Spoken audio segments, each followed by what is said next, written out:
Hello friends, ఈరోజు మనం silk థ్రెడ్తో ట్రెడిషనల్ రాఖీ ఎలా చేయాలో నేర్చుకుందాం. దీనికోసం మనం ఎంచుకున్న కలర్ సిల్క్ థ్రెడ్ని ఇలా కొంచెం దళసరిగా ఉన్న ఒక అట్టముక్క చుట్టూ ఎక్కువ రౌండ్స్ తిప్పాలి. అంటే మనం ఎంత థిక్గా రాఖీ కావాలనుకుంటున్నామో అన్ని రౌండ్స్ మనం ఈ సిల్క్ థ్రెడ్ని తిప్పాలి. తర్వాత మనం ఈ థ్రెడ్ని అట్టముక్క నుంచి వేరు చేసి ఇలా మధ్యలో చక్కగా ఒక దారంతో గట్టిగా ఒక నాటు వేసేసుకోవాలి. చూసారు కదా, గట్టిగా ఒక ముడి వేసేసుకుని చుట్టూ దారాన్ని జాగ్రత్తగా కట్ చేసుకొచ్చేయాలి.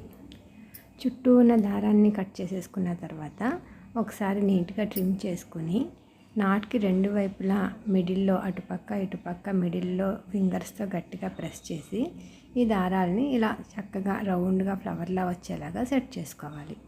సెట్ చేసుకున్న తర్వాత మళ్ళీ ఇలా రౌండ్ షేప్లో ఉన్న చిన్న అట్టముక్క తీసుకుని మనం కట్ చేసుకున్న ఈ ఫ్లవర్ మీద పెట్టి, అంటే మనకి ఒక అంచనా కోసం అన్నమాట, మళ్ళీ చుట్టూ ఇలా సిజర్స్తో మనం కట్ చేసుకుంటూ రావాలి.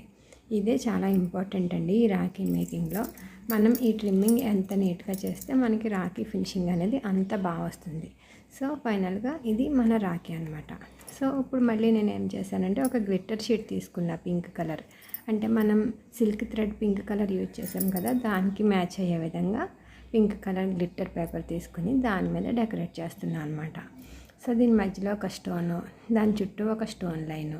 నెక్స్ట్ ఇది పర్పుల్ కలర్ పెట్టాం కదా పింక్, అందుకనేసి నేను ఒక స్టోన్ బాల్ చైన్ యూజ్ చేశానండి.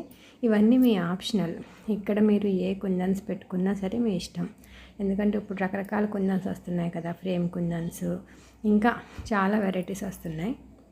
సో ఇదంతా మీ ఇష్టం ఈ డెకరేషన్ అనేది. ఇది జస్ట్ మనకి రాఖీ హైలైట్ అవడం కోసం మనం పెట్టుకుంటాం అనమాట. కానీ చుట్టూ వచ్చే ట్రిమ్మింగ్ అనేది మనకి జనరల్గా ట్రెడిషనల్ రాఖీస్ అంటే రాఖీ అనగానే గుర్తొచ్చేది ఈ థ్రెడ్కి వచ్చేసరికి ఉలెన్ థ్రెడ్ యూజ్ చేస్తున్నానండి, వైట్ అండ్ పింక్. నెక్స్ట్ ఈ ఉలెన్ థ్రెడ్ చివరి మనం కొద్దిగా గమ్ పెడితే అది మనకి సూదిలాగా అయిపోతుంది అనమాట. అప్పుడు మనం ఈ పూసలు ఎక్కించుకోవడానికి ఈజీగా ఉంటుంది. సో ఈ పూసలు ఎక్కించిన తర్వాత మళ్ళీ బ్యాక్ సైడ్ కూడా చిన్నది అట్ట లాంటిది లేదా దళసరిది మీరు ఏదైనా యూజ్ చేసుకోవచ్చు. నేను ఇక్కడ చిన్న దళసరిది యూజ్ చేసుకుంటున్నాను. సో ఫైనల్గా రాఖీ అయితే ఇదండి. ఎలా అనిపించింది అనేది కామెంట్ చేయండి. నచ్చితే తప్పకుండా మీరు కూడా ట్రై చేయండి. ఒక లైక్ చేయండి, సబ్స్క్రైబ్ కూడా చేసుకోండి. థ్యాంక్ యూ వెరీ మచ్ అండి.